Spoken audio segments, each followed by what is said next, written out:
მოგესალმებით პატივცემულო ტელემაყურებლებო, საზოგადოებრივი მაუწყებლის ეთერშია ეროვნული ლიგის მეათე ტურის მიმოხილვა. ქუთაისის ტორპედო დაუპირისპირდა საბურთალოს საკუთარ მოედანზე. მეორე წრის პირველი ტური სწორედ ქუთაისში დაიწყო. საინტერესო უნდა გამომდგარიყო ეს შეხვედრა. ორივე გუნდი იბრძვის მაღალი ადგილებისთვის მიმდინარე ეროვნულ ლიგაში, მაგრამ სამწუხაროდ გოლები დაგვაკლდა ამ შეხვედრაში. ორივე გუნდს შეუძლია არადა შეტევაში თამაში, მაგრამ ამ შემთხვევაში ეს არ გამოვიდა. ნახეთ პირველი დარტყმაც საფრთხო მომენტი, გიორგი კოხრეიძე უტევდა ქუთაისის ტორპედოს კარს, მაგრამ აჯობა ამ ეპიზოდში მეკარემ. მალევე უპასუხა ქუთაისის ტორპედომ, კაპანაძეს შეეძლო აქ დოლიძის გარღვევის შემდეგ კარის მიმართულებით დარტყმა. ვერ ითამაშეს ფლად დამაჯერებლად მცველებმა, შეეძლო შანსი გამოეყენებინა კაპანაძეს, მაგრამ ზემოთ გადააცილა. უმატა პირველი ტაიმის ბოლოს შეცდომებს საკუთარ ნახევარზე საბურთალომ. აქ ვერ ითამაშეს კარგად ელვინ ტერამ და ნიკოლოზ მალიმ. ბურთი დარჩა უღუშს, მაგრამ მისი დარტყმული არ გამოდგა საფრთხო. ეს უკვე მეორე ტაიმის ფრაგმენტებია. გიორგი კოხრეიძე მიაქტიურა ისევ შორი მანძილიდან სადა როინ კვასხვაძის კარის აღება. კარგი დარტყმა გამოვიდა კოხრეიძეს, მაგრამ მცირე მანძილით აცდა ბურთი ქუთაისელთა კარს. შემდეგი შანსი უკვე მიეცა ქუთაისის ტორპედოს, მარცხენა ფლანგიდან გამწვავდა სიტუაცია და აქ შემდეგ ძალიან გაუმართლა საბურთალოს, რომ მათ კარში გოლი არ გავიდა. მამუჩიშვილმა ჩაჭრა ბურთი და შემდეგ კუპატაძესაც მოუხდა მასზე რეაგირება. ეს იყო ბოლო წუთზე მატჩისა მომენტი, როდესაც ვაჟა ტაბატაძე შეაერთო შეტევაში და ცდილობდა სამი ქულის მოპოვებას თავისი გუნდისთვის, მაგრამ არ გამოვიდა. 0-0 ქუთაისში თითო ქულა აიღეს ტორპედომ და საბურთალომ. გამოსასწორებელი გვაქვს ვნით მომენტებს, მაგრამ 30% ალბათ ვერ ვიყენებთ იმ მომენტებს, რაც იქმნება. უნდა ვეცადოთ, რომ გამოვასწოროთ, გავაგრძელოთ შრომა და ალბათ გამოსწორდება. მე იმედი მაქვს, გამოსწორდება ყველაფერი. ჩვენი მიმოხილვის შემდეგი შეხვედრა ბათუმში დაბრუნდა ფეხბურთი. მიულოცოთ, რა თქმა უნდა, ეს ბათუმელ გულშემატკივარს. პირველად დიდხნიანი პაუზის შემდეგ საკუთარ მოედანზე მოუწია თამაშის ჩატარება ჩემპიონატის ერთ-ერთ ლიდერთან ბათუმის დინამოს და ძალიან კარგათაც გამოიყურებოდა, ჰქონდა უპირატესობა, შექმნა ძალიან ბევრი საგოლე მომენტი, მაგრამ არ გაუმართლათ ამ შეხვედრაში მასპინძლებს, მონდომება ეტყობოდათ. რა თქმა უნდა, ისინი ცდას არ აკლებდნენ, მაგრამ მაინც ვერ მოახერხეს სამი ქულის აღება. ეს იაროსლავ კვასოვის მომენტი ვნახეთ, როდესაც შეეძლო ბათუმელთა ლეგიონერს გოლის გატანა, მაგრამ არაზუსტად დაარტყა. აი ამ სიტუაციაში კი აირია ლოკომოტივის დაცვა და მე-13 წუთზე ინიშნება 11 მეტრიანი ლოკომოტივის კარის მიმართულებით.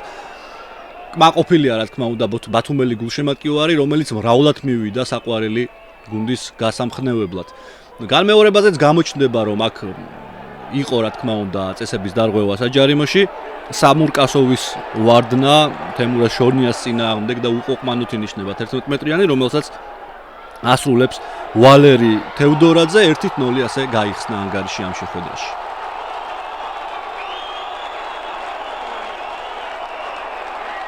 მიხედავთ განმეორებით ამ ეპიზოდს. ხედავთ, რამდენი ხალხია კარს უკანად, სადაც ტრიბუნები არ არის და 1-0 დაწინაურდა ბათუმის დინამო. მალე შესანიშნავად თამაშობს ბათუმელთა საჯარიმოში ირაკლი სიხარულიძე, ეროვნული ლიგის საუკეთესო ბომბარდირი. კარგად დაამუშავა ბურთი, 1-1-ზეც დარჩა მეკარესთან, მაგრამ ვერ აჯობა რომან ტაკიძეს. მეორე ტაიმში გოლის ეპიზოდში გაუმართლა ირაკლი სიხარულიძეს, ეროვნული ლიგის საუკეთესო ბომბარდირს. მან კარგი პასი მიიღო, მაგრამ უნდა აღვნიშნოს, რომ უყურადღებოდ თამაშობდნენ მცველები, არანაირი ხელით თამაში არ ყოფილა. შეასრულა ირაკლი სიხარულიძემ თავისი მორიგი გოლი გაიტანა ეროვნულ ლიგაში, ის დამაჯერებლად ლიდერობს ბომბარდირთა დავას. ამის შემდეგ, რა თქმა უნდა, კიდევ უფრო გააქტიურდნენ ბათუმლები, რომლებსაც ძალიან უნდათ საკუთარი გულშემატკივრის წინაშე სამი ქულის აღება. ეს არის კიდევ ერთი საფრთხო მომენტი ლოკომოტივის კართან, როდესაც ხარიხამ გადაარჩინა თბილისელი სტუმრები. 62 წუთზე კიდევ ერთი ძალიან საფრთხო შეტევა. ნიკამ გელაძეს შეეძლო გატანა, მაგრამ კარგად თამაშობს რევას თევდორაძე ლოკომოტივის მეკარე. დაასწრო აქ ჰაერში ყველას ნიკამ გელაძემ, თავითაც კარგად დაარტყა, მაგრამ ადგილზე იყო რევას თევდორაძე, ერთ-ერთი საუკეთესო იყო. არა მხოლოდ ამ შემთხვევაში, არამედ მთლიანად ტურში ლოკომოტივის კარის დარაჯი. კიდევ ერთი მომენტი, როდესაც შეიძლებოდა გოლის გატანა, მაგრამ თევდორაძემ აქაც გადაარჩინა და აი ეს არის განსაკუთრებული აღნიშვნის ღირსი. ზედიზედ 2 დარტყმულის მოგერიება მოახერხა რევას თევდორაძემ, ჯერ ფონიავას, შემდეგ გეგი კეკუას და შონიას შეეძლოთ გოლის გატანა, მაგრამ ვერ მოახერხეს ამის გაკეთება, ხედავთ წინვალეთ თამაშობს ლოკომოტივის კარის დარაჯი. ამდენი გამოუყენებელი მომენტის შემდეგ 88 წუთზე დაისაჯა ბათუმის დინამო. ვატო არუელაძემ, რომელიც შეცვლაზე შემოვიდა ამ თამაში, შორეული ულამაზესი დარტყმით გაისწორა ბურთი, გაექცა ერთცველს, გაუშვა კარის მიმართულებით და თავისი სადებიუტო გოლი გაიტანა ეროვნულ ლიგაში. კიდევ ერთხელ ნახოთ მისი მოქმედება. შვენივრად ითამაშა აქ ახალგაზრდა ფეხბურთელმა და არველაძეების კიდევ ერთი გოლი გავიდა საქართველოს ჩემპიონატში. მეორე ტაიმი განსაკუთრებით დაძაბული გამოვიდა და შეიძლებოდა წაგვეგო კიდევაც არაერთხელ ჩვენმა მეკარემ გვიხსნა აშკარა გოლისგან და ამის არ აღნიშნო არ შეიძლება. იყო ეპიზოდები, სადაც ბათუმის დინამო გჯობდა. იყო ეპიზოდები, სადაც ჩვენმა ფეხბურთელებმაც კარგად ითამაშეს და საბოლოო ჯამში პატარა გამართლება დღეს ჩვენ მხარეს იყო და თამაში მოვიგეთ. მინდა ურმესი მადლობა გადავუხადო გულშემატყუარს, რომელიც აქ მოვიდა, რომელიც მთელი 90 წუთის განმავლობაში გვერდში მოდგა. სამწუხაროდ ვერ გავახარეთ მათი გულები, მაგრამ რაც შეგვეძლო, ყველაფერი დადეს ბიჭებმა და გეუბნებით. ფეხბურთია, ბევრი მომენტი ჰქონდა მეორე ტაიმში, ვერ გამოვიყენე და დავისაჯეთ. ესეა ფეხბურთის ცხოვრება, უნდა გავაგრძელოთ შრომა, შეცდომებზე ვიმუშაოთ და რა თქმა უნდა მოვეძებოთ შემდეგი თამაში. ფოთის კოლხეთმა მიიღო გათამაშების უპირობო ლიდერი თბილისის დინამო, ჩელე არენაზე ქობულეთში გაიმართა ეს შეხვედრა და არავის გაგიკვირდება თუ ვიტყვით რომ წარიმართა უდიდესი უპირატესობით თბილისის დინამოში მთელი მატჩი. სამწუხარო ინციდენტი მოხდა აქ მე-14 წუთზე. უხერხული დაზიანება მიიღო თავში სახეში, ძალიან ცუდად მოხდა ბურთი გველესიანს, მეტოქის ფეხბურთელისგან, განგებულ ხეშობას რა თქმა უნდა ადგილი არ ჰქონდა, მაგრამ ტრავმა მიიღო გველესიანმა და მის ნაცვლად პაპუნაშვილი ჩაერთო თამაში. დინამო პირველივე ტაიმში მეთოდურად ზრდიდა უპირატესობას, ეს ბექა მიქელთაძის დარტყმა, რომელიც მოიგერია სტეფან სიკაჩმა, კოლხეთის მეკარემ შვენიერი სეივი გამოუვიდა კოლხეთის ლეგიონერს. კიდევ ერთი მომენტი კოლხეთის კართან, კარგი შეტევა გამოუვიდა თბილისის დინამოს, გიორგი ჩაკვეტაძემ დაარტყა კარის მიმართულებით, მაგრამ მეკარე კვლავ დამაჯერებელია. აქ ჩავარდა კოლხეთის დაცვა 35 წუთზე ბექა მიქელთაძის გოლით მოახერხა დაწინაურება თბილისის დინამომ, ბაჩო არაბულის ძალიან კარგი პასია აქ აღსანიშნავი. ეს კი ეპიზოდი, რომელმაც მნიშვნელოვნად უკვე გამოსაცნობი გახადა ადულად მატჩის შედეგი. მეორე ყვითელი ბარათი მიიღო ამ ეპიზოდში ჯიშკარიანმა არაბულის წაქცევისთვის. პირველივე ტაიმში კაცნაკლული დარჩა ფოთის კოლხეთი და თან ყველაფერთან ერთად ამ ეპიზოდს გოლიც მოჰყვა. ლაშა თოთაძემ შეასრულა უძლიერესი დარტყმა მეტოქის კარის მიმართულებით. ბურთი მოხვდა ხარიხას, გადმოვარდნილზე კი ყველას დაასწრო გიორგი ზარიამ და 2-0 გახადა პირველი ტაიმის უკვე დამატებულ დროში თბილისის დინამოს უპირატესობა. მეორე ტაიმში კი 59 წუთზე კიდევ ერთი გოლი გავიდა ფოთის კოლხეთის კარში, ბაჩო არაბულის მეორე საგოლე პასი და გიორგი ჩაკვეტაძესაც გაქვს 3-0.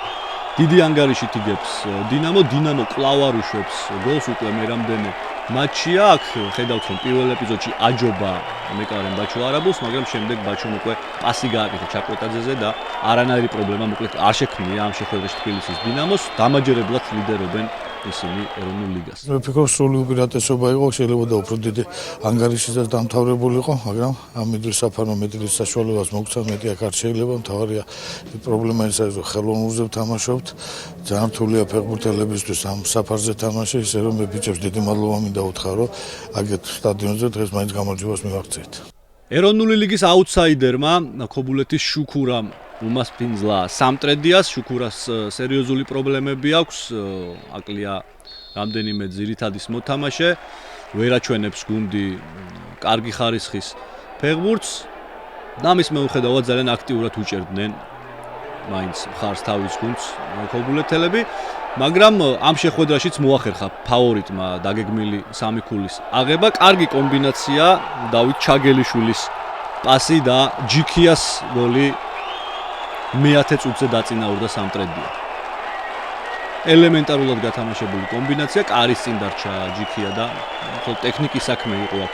გატანა 1-0 მოიპოვა თავიდანვე უპირატესობა სამტრედიამ. ცდილობდა რა თქმა უნდა შუქურა რამდენიმეჯერ შეუტია, აი ეს შორი მანძილიდან დარტყმა რა თქმა უნდა პრობლემების გარეშე ჩაიარა, გაუმკლავდა ამ ეპიზოდს. მიგინეიშვილი კიდევ ერთი შეტევა, მორიგი დარტყმა კარის მიმართულებით, აქ არ იყო მაინც და მაინც საფეხბურთო ეს ეპიზოდი. ირაკლი კლიმიაშვილი გამოცდილი ფეხბურთელი უკვე ეროვნული ლიგის, მისი მცდელობებიც ამაო აღმოჩნდა. ეს კი თითქოს კურიოზული სიტუაცია, ვერ გაერკნენ შუქურას მცველები საკუთარ ნახევარზე ბურთის ამოტანის დროს სიტუაციაში. შემდეგ პასი მიუვიდა დავით ჩაგელიშვილს, მეკარესაც რატომღაც პოზიცია დაკარგული ჰქონდა და პრაქტიკულად სარიელ კარში გაიტანა მეორე გოლი. უკვე ძალიან კარგი უპირატესობა მიიღო ამ დროისთვის სამტრედიამ და რა თქმა უნდა აღარ შეეძლო უკვე, არც რესურსიც აღარ იყო შუქურას თამაში. კლიმიაშვილმა კი ცადა გამოსწორება აი ამ დარტყმით, მაგრამ მაინც არაფერი გამოვიდა. კიდევ ერთი გოლის გატანა შეეძლო ბოლო წუთებში სამტრედიას, მაგრამ აქაც ვერ ახერხებენ ამის გაკეთებას. ამის მიუხედავად ძალიან დამაჯერებლად მოიგო სამტრედიამ, იქმნებოდა და იქმნებოდა მომენტები შუქურას კართან. გამოსასწორებელი აქ აუცილებლად თამაში ქობულეთის შუქურას, თორე ის არის პირველი კანდიდატი ეროვნული ლიგის დატოვების.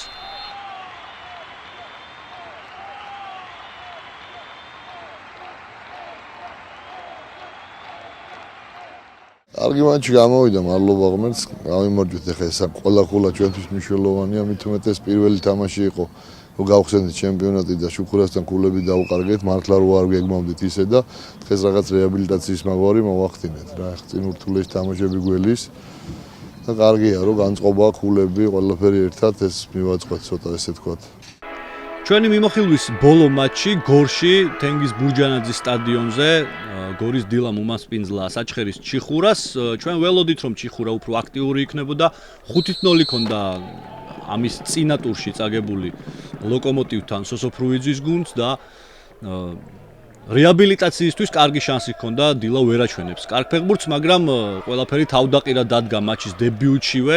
უკვე მესამე წუთზე ლეანდრო რიბეირომ გაინავარდა ფლანგზე, ვერანაირი წინააღმდეგობა ვერ გაუწია მას საჩხერის ჩიხურას მარჯვენა მცველმა. მოძებნა უმეთვალყურეოდ კარის წინ დარჩენილი ჟან დერეტი და მანაც პირველი გოლი გაიტანა ეროვნულ ლიგაში.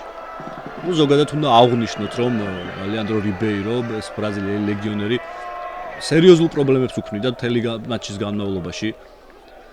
მეტოქის დაცვას ერთ-ერთი საუკეთესოა ნამდვილად თავის პოზიციაზე ეროვნულ ლიგაში. ძალიან მალე მერვე წუთზე მეორე გოლიც გავიდა საჩხერის ჩიხურას კარში. მორიგი არეულობა ვერ გაერკნენ ვერც აქ მცველები, დერეტი, კირკიტაძე და სალიუ ტარავალიემ დაასრულა აქ ყველაფერი მეორე გოლით მეტოქის კარში. ხედავთ ორი მცველი გადავიდა ტარავალიეზე, შემდეგ კირკიტაძემ კარგი გამჭოლი გადაცემა გააკეთა და თავადვე დააგვირგვინა გორის დილას მეორე ლეგიონერმა.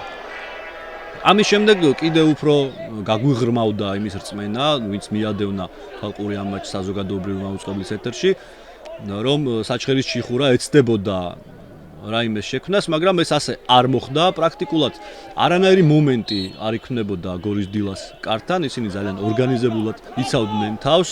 აი ეს არის ერთ-ერთი ეპიზოდი, როდესაც საჩხერის ჩიხურა შეძლო მეტოქის კარზე იერიშის განხორციელება, სარდალიშვილის შეწოდების შემდეგ ტატანაშვილი ცდილობდა გოლის გატანას, მაგრამ კარს ააცილა.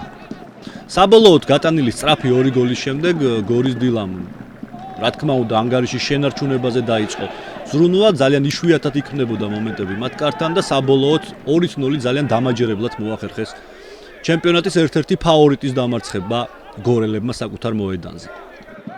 საჩხერის ჩიხურასკან კი მეცველით რა თქმა უნდა. ეს არის მე-10 ტურის შედეგები. ტორპედო საბურთალო 0-0 დასრულდა, ბათუმის დინამო დამარცხდა ლოკომოტივთან 1-2, დილამ მოუგო ჩიხურას 2-0, კოლხეთი დამარცხდა თბილისის დინამოსთან შრალზე 0-3 და შუქურა ასევე 0-2 დამარცხდა სამტრედიასთან. სატურნირო ცხრილს რაც შეეხება 10 ტურის შემდეგ თბილისის დინამო არის 1-0 ლიდერი, 24 ქულა აქვს დინამოელებს, ლოკომოტივი ფეხ მიჰყვება მეორე ადგილზეა 21 ქულით, სამტრედია გადავიდა მესამე ადგილზე. რაც შეეხება შემდეგ ტურს, მე-11 ტური 9 და 10 მაისს გაიმართება, სამშაბათს და 4 შაბათს და 10 მაისს ყველა წავიდეთ დინამო არენაზე, თბილისის დინამო ლოკომოტივის წინააღმდეგ, ორი ძალიან კარგი გუნდი. მე კი გემშვიდობებით მომავალ შეხვედრამდე.